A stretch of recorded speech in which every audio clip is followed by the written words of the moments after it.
Assalamualaikum warahmatullahi wabarakatuh. Perkenalkan, nama saya Rizka Aji Budiarta.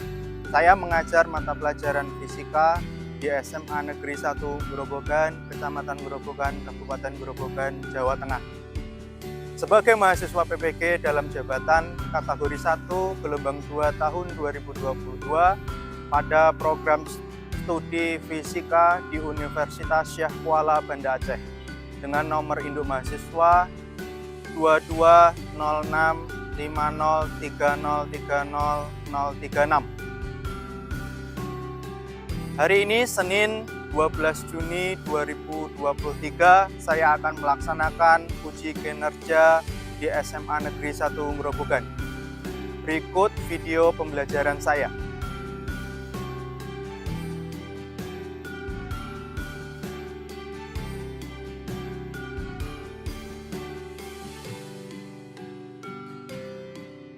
Fisika itu mudah.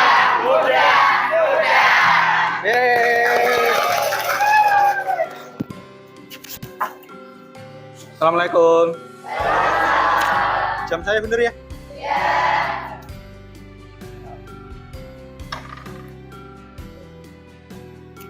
Ya. Selamat siang anak-anak.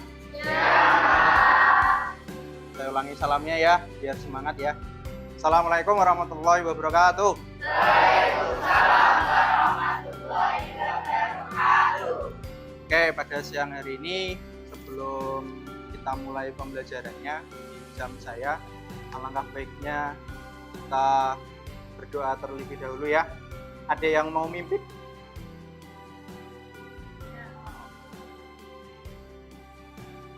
Ya, silakan dipimpin.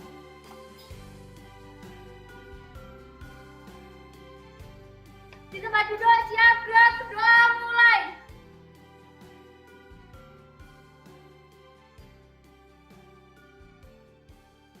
Selesai, beri salam pada Pak Guru. Selamat siang, Pak. Ya, siang juga. Oke. Alhamdulillah ya, di siang hari ini kita bisa bertemu lagi di pelajaran fisika.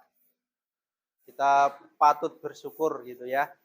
Oke, sebelum kita lanjut, ya Bapak akan mengecek kehadiran kalian dulu ya.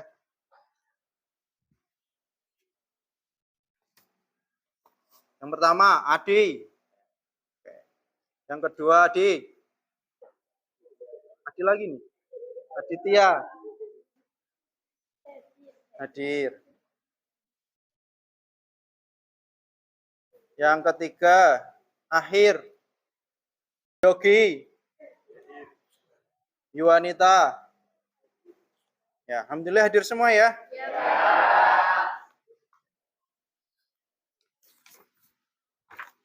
Oke, pada hari ini, pada kesempatan hari ini, sudah siap? Belajar fisika? Ada loh yang kemarin WA saya, Pak, besok libur aja ya. Ada.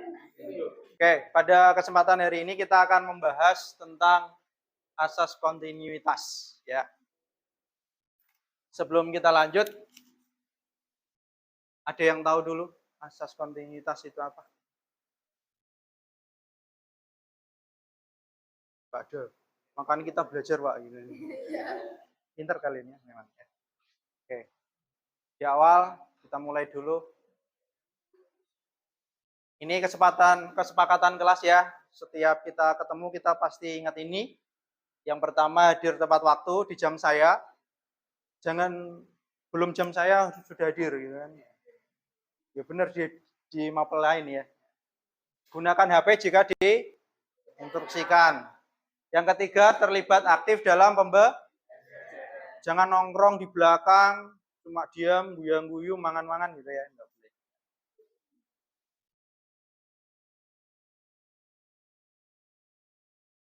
Nah, pertanyaan saya yang pertama nih. Masih ingatkah kalian tentang materi tentang tekanan? Tekanan. Semakin ditekan semakin sakit. Ya benar ya? Ya. Atau gimana? Tekanan. Hubungannya dengan Gaya, bener nggak? Perhatikan gambar. Gambar apa, Bu? Selang ketok ya, selangnya. Ya. Tangan. Tangan dengan selang, ngapain? Semprot ayo. Perhatikan gambar, jangan dibaca dulu itunya ya. Perhatikan gambar. Kan pertanyaan saya itu gambar apa? Tangan. Selang. Oke. Sekarang saya tanya, mengapa saat kita menyiram tanaman atau mencuci motor dengan selang, mulut selangnya diperkecil? Raise your hand one by one, you know? Oke, siapa? Oh, tadi banyak, sekarang takut. Satu-satu, yuk. Ketua kelas. Agar tekanan dari air tersebut lebih besar keluarnya dan lebih kuat. Agar apanya? Tekanan air. Tekanannya, air. Oke. Yang lain. Yang pojok. Sama Pak gitu. Jawaban paling cerdas begitu, ya. Sama Pak jawabannya gitu. Itu strategi dulu waktu saya sekolah ya. Minimal nggak bilang sama lah, ngomongnya podo jawabannya. Itu menunjukkan bahwa siswa itu aktif. Guru ya seneng aktif. Kalimatnya dirubah-rubah sedikit. Ini bocoran ya, biar nilai kalian tinggi kan gitu. Oke ya. Jadi kalau kalian di kelas aktif lah ya, aktif. Sekali lagi yang di pojok itu diem aja kan gitu. Ya. Oke, nanti jawabannya akan kita bahas materi kita nanti ya. Kita temukan jawabannya apakah yang benar, kenapa kok ini memang tekanannya atau kecepatannya atau bagaimana, kita nanti dibahas pada pertemuan kali ini. Nggak kelihatan ya, Bu? Oke, nggak apa-apa. Tujuan pembelajaran pada hari ini, yang pertama menjelaskan sifat-sifat fluida. Ya, sifat-sifat fluida. Yang kedua, menerapkan persamaan debit air pada penyelesaian masalah dalam kehidupan sehari-hari. Jadi nanti belajar tentang fluida lalu debit, kalian harus tahu di sekitar kita itu ada apa aja. Yang ketiga, menganalisis hubungan antara kelajuan dan luas penampang pada aliran fluida. Yang keempat, menganalisis besar debit aliran pada penampang yang berbeda ukuran. Nanti kayak apa yang disebut berbeda ukuran itu yang kayak apa nanti kita bahas lagi. Nah, nih kira-kira saya mengambil contoh yang ada di sekitar kalian. Mungkin ada yang rumahnya atau di sampingnya atau pernah jalan-jalan ketemu nih pipa, ya. Biasanya yang muncul itu kan di atas sungai gitu. Kalau enggak di atas sungai mungkin ditanam kan ya, kita jarang melihatnya. Biasanya kan yang sering kita lihat itu adalah ketika pipa itu di atas sungai. Ukuran pipa PDAM pada jalur utama, yang utama ya, lebih besar daripada ukuran pipa pada penyambungan rumah warga atau saat distribusi. Mengapa hal itu dilakukan? Jadi kalau PDAM itu kenapa kok buat begitu? Dari transmisi utama dialirkan ke rumah-rumah itu kenapa kok pipanya kecil? Berbeda dengan yang dari awal. Itu kenapa? Kira-kira kenapa PDAM? Biar hemat kah gitu?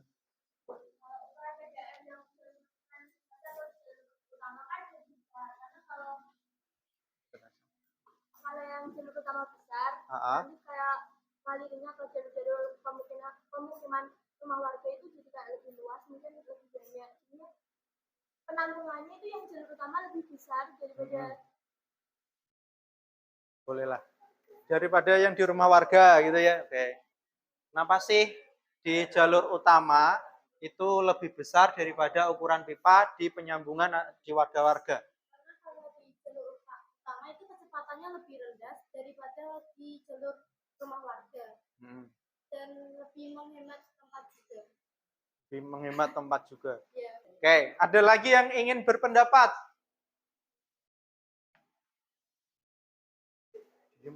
Diam semua. Oke, kita lanjutkan. Nah, sebelum kita melakukan praktikum, saya akan menyampaikan sifat-sifat fluida di dinamis. Yang pertama, tak termampatkan. Jadi kalau nanti ada air, ada cairan, ya, berupa fluid, ya, fluida, udara ini juga termasuk loh ya. Ya, ini kan juga ngalir, ya, zat alir. Maka kalau namanya fluida dinamis yang ideal, ya, di sini bahasanya yang ideal, maka pertama sifatnya tak termampatkan, dia tidak bisa dipres. Fluida yang volume dan massa jenisnya tetap ketika diberi tekanan. Jadi tetap nggak sampai dia bisa mampat gitu ya. Yang kedua, tunak, laminar artinya. Aliran fluida di mana kecepatan fluida di setiap titik adalah tetap. Jadi jangan sampai nanti aliran air dicek di titik-titiknya yang berbeda, kecepatannya bisa beda. Itu berarti dia tidak fluida yang ideal. Yang ketiga, tidak berputar. Fluida tersebut tidak mengalami momentum sudut terhadap suatu titik tertentu. Yang keempat, tidak kental. Fluida di mana gaya gesekan internal di dalam fluida dapat diabaikan. Ya.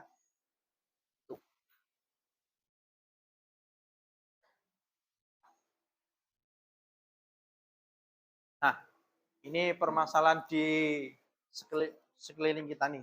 Di berita nih. Saya ambil di online, ya. Di Tangerang,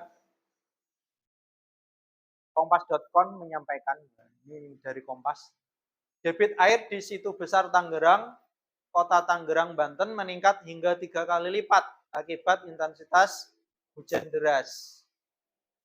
Juru Situ Besar Tangerang, Balai Besar Wilayah Sungai, Sukandi mengatakan ketinggian air di situ tersebut sempat menyentuh angka 182 cm. Ya, ketinggiannya biasanya dihitung per sentimeternya. Nah, di sana terlihat lagi debit air ya pada keadaan normal itu angkanya hanya di antara angka 50 dan 60. Jadi naik turunnya. Tadi sempat menyentuh 182 kata Sukandi katanya ya di berita itu.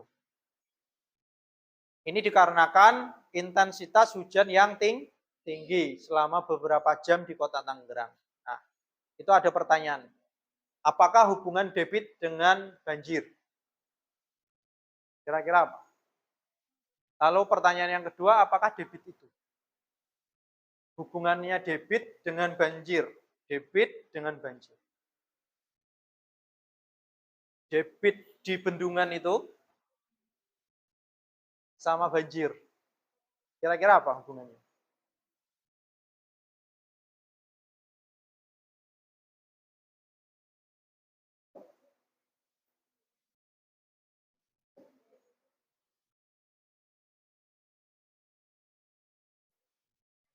Meneng kabeh.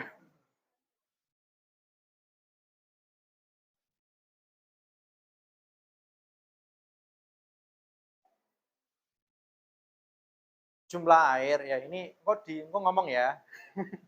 Kok tak kate dhewe. Jadi kalau debitnya itu debit sungai yang pada bendungan itu lebih kecil daripada debit air hujan, maka dia akan menyebabkan banjir karena air hujannya tidak bisa dibuang secara cepat, ya kan? Kalau debit air curah hujannya tinggi, sama debit di bendungannya itu tidak bisa disamakan, atau mungkin debit bendungan lebih kecil daripada debit air hujan, maka air hujannya itu bisa menyebabkan banjir. Apakah debit itu banyaknya aliran air setiap waktu ya, di pintu air atau di pintu bendungan gitu ya, atau di apa namanya, di sungainya gitu, nggak apa-apa kalian sebut asal ya, kan. Oke. Oke. Nah, setelah melihat berita itu, saya bertanya, apakah hubungan debit dengan banjir?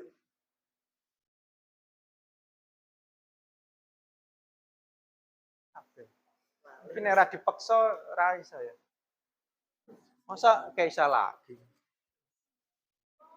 Laila. Laila.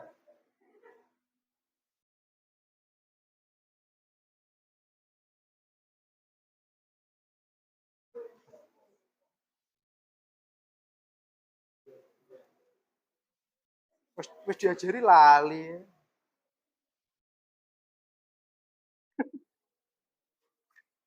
Hubungannya baik-baik saja, Pak.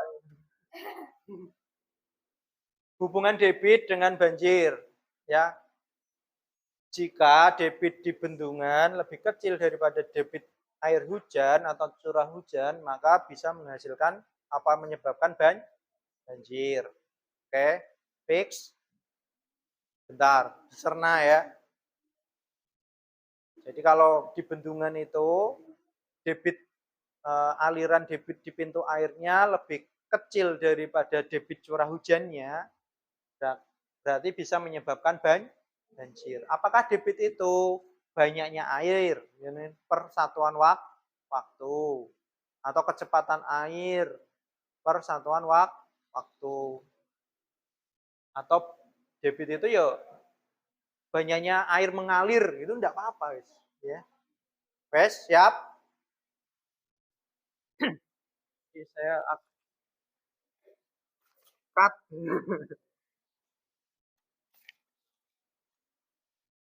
Oke, setelah baca itu, baca berita di kompas.com ini yang saya kutip, maka pertanyaannya adalah apakah hubungan debit dengan banjir? Lalu, apakah debit itu? Siapa yang ingin berpendapat? Nah, siapa namanya? Widya. Oke, Widya. Silakan. Yang keras ya.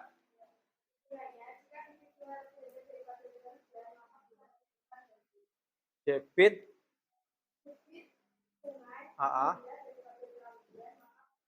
Oke. Kata Widya, debit sungainya kalau lebih rendah daripada curah air hujan, maka itu bisa menyebabkan banjir. Kalau debit sungainya bisa lebih besar, maka banjir juga akan tidak terjadi. Pertanyaan yang kedua, Wid. Apakah debit itu? Aliran air gitu ya. Oke, ada yang ingin berpendapat lagi? Akan mau berpendapat lagi? Ada? Oke. Kita lanjutkan. Di sini nanti untuk membuktikan bahwa pendapatnya Widya ini benar atau salah, kita akan melakukan praktikum ya. Kita bagi kelompok dulu. Enaknya gimana? Depan belakang gitu aja. Oke, kita ubah posisinya depan belakang gitu ya. 4 orang setiap kelompok anggotanya 4. 1, 2 pas kayaknya ya. Oke, silakan tukar posisi. Berubah posisinya. Salah satu nanti ambil di sini LKPD-nya. Ya, boleh. Oke, ini saya bagikan LKPD-nya.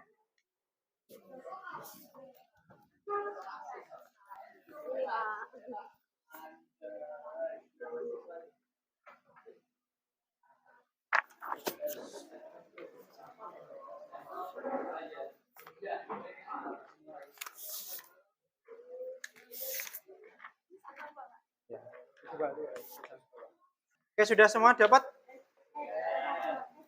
Ya, silakan diisi sesuai apa yang ada di situ, langkah-langkahnya.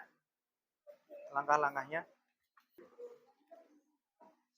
Nanti ketika ada yang kurang tahu, kurang jelas ditanyakan ya.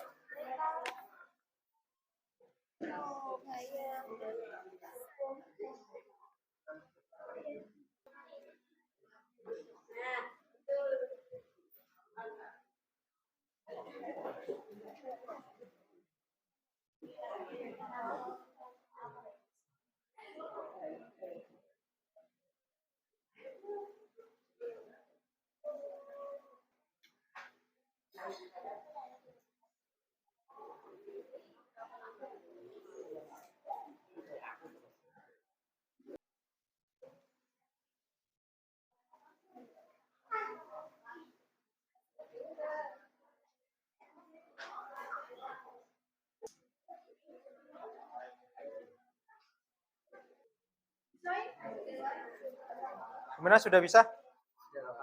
Coba diisi ya, nanti diakses di sini aplikasi pakai HP. Jadi kalian lakukan perintahnya sesuai yang ada di sini ya.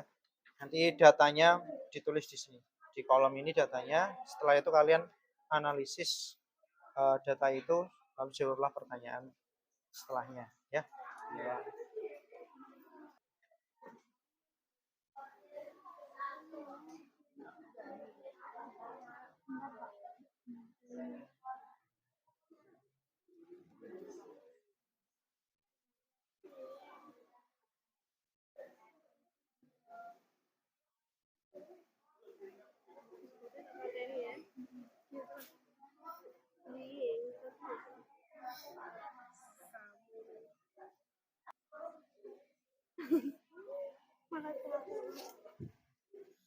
Ini ya, ini fluxmeternya diklik. Nah, ini kan kelihatan ya, alirannya kan kelihatan.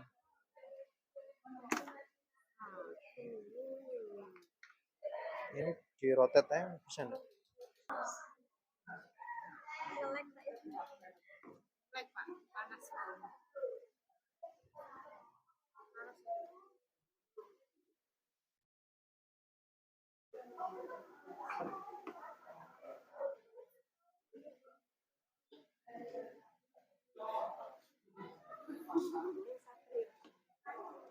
Ya, sinyalnya. Kamu masih punya?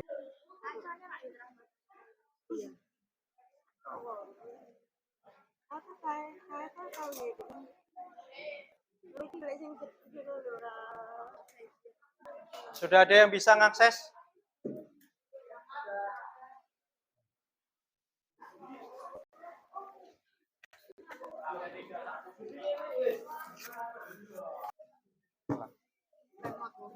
Ya, emang lemot, pelan-pelan. Tuasnya ini fluxnya di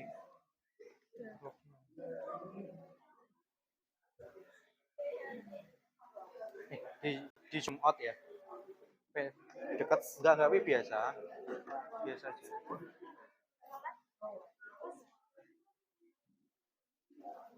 Ya,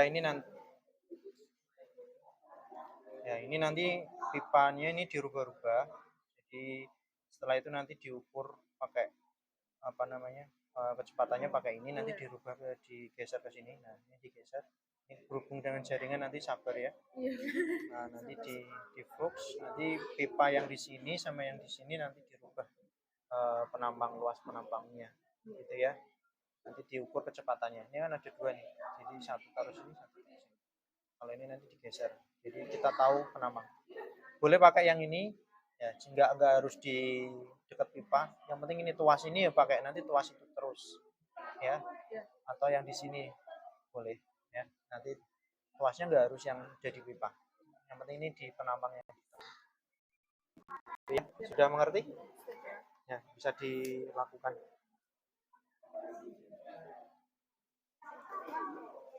Nah, ini nanti dirubah ya. Dirubah. Jadi nanti dirubah penampangnya ini sama ini. Ini kan ada dua nih, seolah-olah kita ambil dua pipa ya, di kanan dan di kiri gitu kan. Nanti di luas penampangnya dirubah. Tuasnya ya pelan-pelan memang, nanti tergantung jaringannya. Kalau Nah, digeser aja. Bagaimana cara mengukurnya? Ini tinggal digeser taruh sini. Nah, nanti kan ukurannya jelas ya, kelihatan di sana.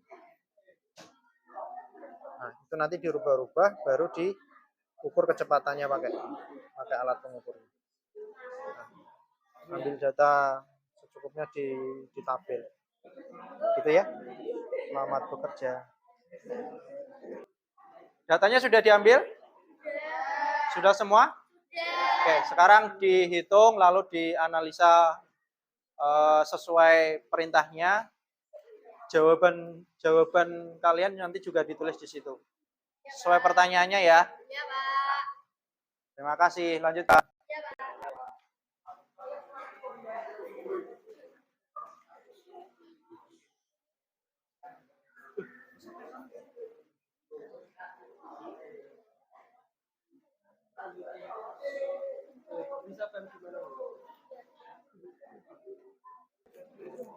Ini enggak ditulis sih. Ditulis sih. Bedisut enggak tampil kan loh. Lihat. Ini enggak ada dihitung sekalian. Ini dikali gitu kan ini Q A1 kali V1. Ini dikalikan ini. Ya, ini dikalikan ini nanti hasilnya kan ini. Nah, sini juga sama. Lalu baru nanti kalian analisa kesimpulannya kayak apa. Oke, ada masalah? Ya, dari data sudah dilakukan perhitungan, maka nanti dianalisis kira-kira dari data itu kelihatan apa sih yang tadi.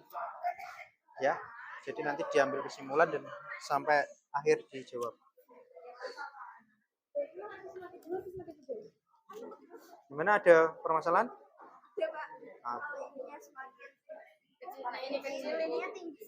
Kalau ini besar, ini Ya. cepat. Kalau ini semakin kecil, gayanya ini semakin Besar. cepat.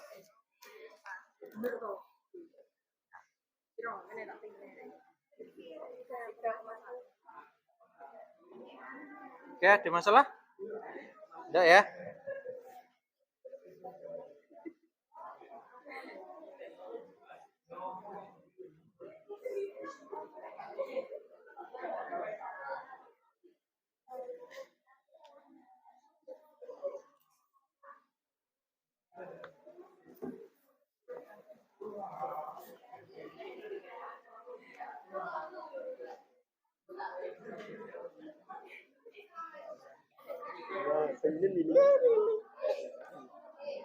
Nah, udah.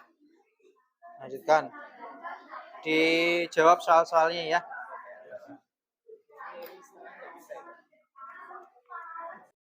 Oke, sudah semuanya? Sudah ya? Oke, sudah. Saatnya presentasi. Oke, kita beberapa kelompok nanti silakan presentasi. Siapa yang mau duluan? Oke, ini dulu ya. Assalamualaikum warahmatullahi wabarakatuh. Waalaikumsalam warahmatullahi wabarakatuh. Bila saya di sini, saya akan membacakan hasil pengamatan yang telah kelompok kami lakukan. Yang pertama, analisis data dari kelompok kami. Dari pengamatan data yang diambil, dapat disimpulkan semakin luas penampang didapatkan, maka kelajuannya semakin lambat. Dan sebaliknya, jika semakin sempit penampangnya, maka kelajuan semakin cepat atau bisa diartikan sebagai Q1 sama dengan Q2. Pertanyaan 1. Bagaimanakah hubungan antara luas penampang dan kelajuan aliran fluida pada setiap penampang? Semakin luas penampangnya, kelajuannya semakin lambat. Jika semakin sempit penampangnya, maka kelajuannya semakin cepat. Dan pertanyaan kedua, bagaimanakah perbandingan debit air antara pipa 1 dan 2 di setiap luas penampangnya? Di dalam perhitungan satu tabel terlihat sama debit air antara pipa 1 dan pipa 2 di setiap luas penampangnya. Jawaban orientasi masalah dari kelompok kami.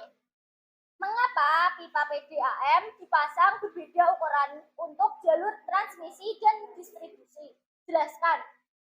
Nah, di sini jawaban dari kelompok kami yaitu agar perbedaan ukuran itu menghasilkan kecepatan atau kelajuan air yang lebih tinggi, sehingga dapat sampai ke aliran daerah masyarakat dengan tepat. Dan kesimpulannya yaitu agar dapat mengimbangi jalur transmisi dengan stabil sampai ke daerah masyarakat. Nah, itu tadi jawaban dari kelompok kami. Cukup ya? Ya. Ya. Beri tepuk tangan buat kelompok yang cowok nih. Oke, silakan siapa yang mau menyampaikan hasil diskusinya. Assalamualaikum warahmatullahi wabarakatuh. Waalaikumsalam warahmatullahi wabarakatuh. Perkenalkan, saya Muhammad Tairatun Nur Faizin dari perwakilan kelompok 5 akan mepresentasikan hasil jawaban dari kelompok kami. Yang pertama, analisis data. Dari analisis data, kami mendapatkan dua kesimpulan, yaitu yang pertama, dari data yang diamati dapat disimpulkan semakin luas penampang didapatkan kecepatan atau kelajuan semakin lambat. Begitu dengan sebaliknya, semakin kecil luas penampang maka kelajuan semakin lambat. Analisis data yang kami dapatkan kedua yaitu didapatkan perkalian A1 dan P1 sama dan perkalian A2 dan P2 sama, sehingga K1 sama dengan K2. Selanjutnya saya akan menjawab pertanyaan. Yang pertama, bagaimanakah hubungan antara luas penampang dan kelajuan aliran fluida pada setiap penampang? Pertanyaan yang kedua, bagaimanakah perbandingan debit air antara pipa 1 dan 2 di setiap luas penampangan? Di setiap luas penampangan didapatkan data yang sama, yaitu nilai K1 sama dengan nilai K2. Jawaban orientasi masalah. Mengapa pipa PDAM dipasang berbeda ukuran untuk jalur transmisi dan distribusi? Jelaskan. Pipa PDAM dipasang berbeda karena perbedaan ukuran menghasilkan kecepatan lebih tinggi, sehingga bisa sampai ke rumah masyarakat. Selain itu, juga dapat digunakan untuk memudahkan jalur transmisi.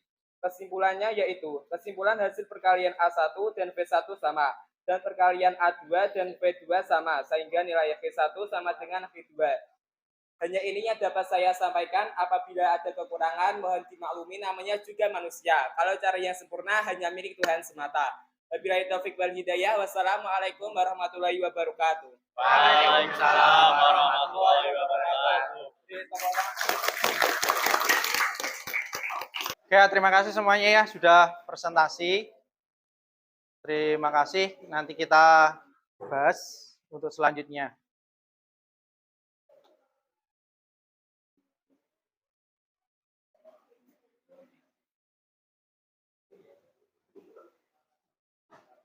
Nah, ya. Jadi setelah kalian melakukan eksperimen ya, eksperimennya virtual. Jadi tidak di lab sesungguhnya, cuma kalian harus pakai aplikasi di handphone. Nah, kita bisa tahu ya, untuk fluida ideal, debit aliran fluida setiap aliran adalah tetap. Dari tadi semua yang presentasi tadi didapatkan bahwa Q1 sama dengan Q2 ya. Maka hasil kali antara luas penampang A ya. Hasil kali antara luas penampang A dikalikan kelajuannya, maka hasilnya sama ya di kedua penampang tadi. A1 dikalikan V1 sama dengan A2 kalikan V2. Gitu. Jadi kalaupun di PDAM itu besar ya, di markasnya ya, di pusatnya transmisinya pakai pipa besar, maka sampai ke warga sebenarnya sama aja, setiap detiknya volumenya sama. Cuma kan masalahnya cuma kelihatan cepet mancurnya, ya, keluarnya dari pipa itu semakin cepat atau lambat, itu aja. Oke, bisa menyampaikan kesimpulan hari ini. Mungkin kelompok pojok. Dari data di atas, kami mendapatkan kesimpulan yaitu jalur transmisi lebih besar karena perbandingan air sungai dan jalur distribusi lebih kecil karena disalurkan ke tempat-tempat kecil seperti di pemukiman warga. Oke ya, terima kasih. Butuh satu lagi yang menyampaikan refleksi. Sini ya, kelompok sini. Dari kesimpulan yang kami dapat, dari pernyataan di atas dapat disimpulkan bahwa jalur transmisi lebih besar karena perbandingan debit air sungai dan jalur distribusi lebih kecil karena disalurkan ke tempat-tempat kecil seperti permukiman warga. Sekian refleksi dari kelompok kami. Maaf bila ada kesalahan. Wassalamualaikum warahmatullahi wabarakatuh. Oke, untuk menambah semangat kita sampaikan yel-yel dulu ya. Sesuai kebiasaan kita. Siap? Siap. Fisika itu mudah. Wah, kurang semangat nih. Sekali lagi ya. Fisika itu mudah.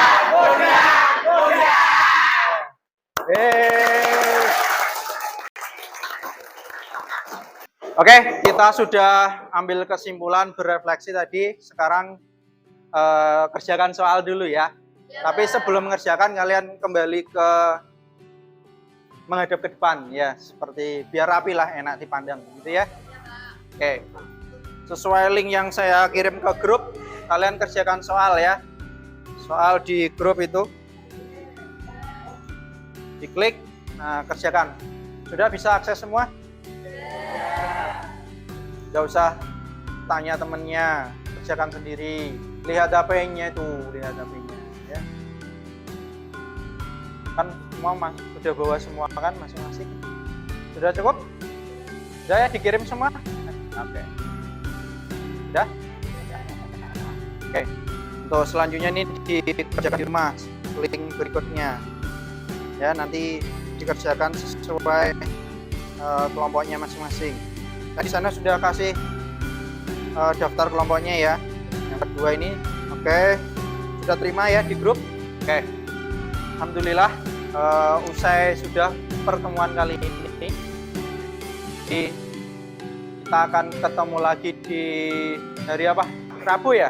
Ya, di Rabu ya. Nanti kita ketemu lagi di kelas fisika yang semakin asik. Ya. Semakin mudah ya. Ini Senin berarti masih ada waktu 2 hari untuk kerjakan yang pekerjaan rumahnya ya. Nanti kita Rabu ketemu lagi, kita bahas bersama. Terima kasih. Kita akhiri dengan doa. Siapa yang mungkin saya persilahkan. Tempat duduk siap, doa mulai. Selesai, beri salam pada Pak Guru. Oke, terima kasih atas pembelajaran hari ini. Semoga kedepannya kita semakin lebih baik.